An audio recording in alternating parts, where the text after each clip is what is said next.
लड़की ने एक सोने जैसी मछली निकाली और सीधे निकल गई। उसे उसका स्वाद अच्छा लगा, लेकिन कुछ ही सेकंड में उसके पेट में अजीब बेचैनी होने लगी। वो दौड़ती हुई बाथरूम में गई और सब उलट दिया। उसी वक्त दरवाजे पर मम्मी ने दस्तक दी। लड़की ने जल्दी से फ्लश करके सब साफ कर दिया, लेकिन अब उसे अपने अंदर कुछ गंदा महसूस हो रहा था। वो सीधे बाथटब में जा बैठी और खुद को रगड़ रगड़ कर धोने लगी। तभी उसकी नजर अपने पैरों पर गई। उसके दो पंजे आपस में जुड़ चुके थे। घबराकर वो अगली सुबह अकेले ही हॉस्पिटल चली गई। डॉक्टर को जब उसने पैर दिखाया तो डॉक्टर ने कहा, ऐसा तो कईयों के साथ होता है, कोई बड़ी बात नहीं। लेकिन डॉक्टर की आंखें कुछ और कह रही थी। वो बार बार छुपकर किसी को कॉल कर रहा था और लड़की को टेढ़ी नजरों से देख रहा था। लड़की को शक हुआ और वो बिना कुछ कहे वहाँ से चुपचाप भाग निकली। घर आकर उसने अलमारी से अपना पुराना फोटो एल्बम निकाला, लेकिन उसमें उसकी बचपन की एक भी फोटो नहीं थी। माँ की ठंडी सी बातों को याद करते हुए उसे पहली बार लगा, कहीं वो इस घर की नहीं है। उसने अपनी माँ से पूछ भी लिया, मैं कौन हूँ? माँ ने मुस्कुरा कर कहा, बहुत सोचती है तू। एक दिन मॉल में लड़की ने एक नेल कटर चुरा लिया। घर आकर उसने अपने जुड़े हुए पैरों को खुद ही काट डाला, पट्टी बांधी और मोजे खींच लिए। अब कोई उसका राज नहीं देख सकता था। अगले दिन स्कूल में बायोलॉजी की क्लास थी। टीचर एक मरी हुई मछली को काट रहे थे। सारे बच्चों को बदबू से उल्टी आ रही थी, लेकिन इस लड़की को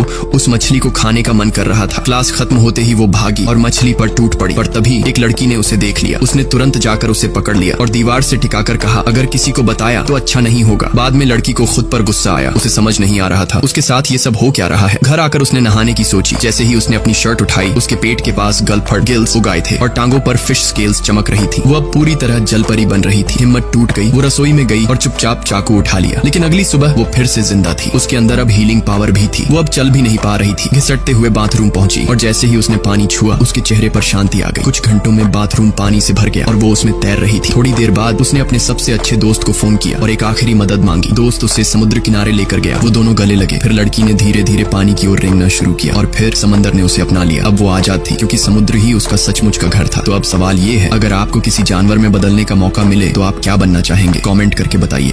एक औरत थी जो सुपरमार्केट में बिना रुके सामान ठूंसती जा रही थी। चीजें इतनी भर ली कि काउंटर पर बिल हुआ $8,000 से भी ज्यादा। पर वो घबराई नहीं। पर्स से एक मोटा सा कूपन का बंडल निकाला और एक एक करके स्कैन कराने लगी। हर स्कैन के साथ बिल गिरता चला गया और आखिर में हालत ये हो गई कि स्टोर को ही उसे $30 लौटाने पड़े। वो बड़ी खुशी से अपनी लंबी सी रसीद लेकर निकल गई और आसपास के ग्राहक हक्के बक्के रह गए। ये औरत कोई आम इंसान नहीं थी। ओलंपिक वॉकिंग चैंपियन रह चुकी थी, लेकिन रिटायर होने के बाद उसकी कमाई का कोई ठिकाना नहीं था। इसलिए उसने अपना तरीका निकाला, कूपन कलेक्शन।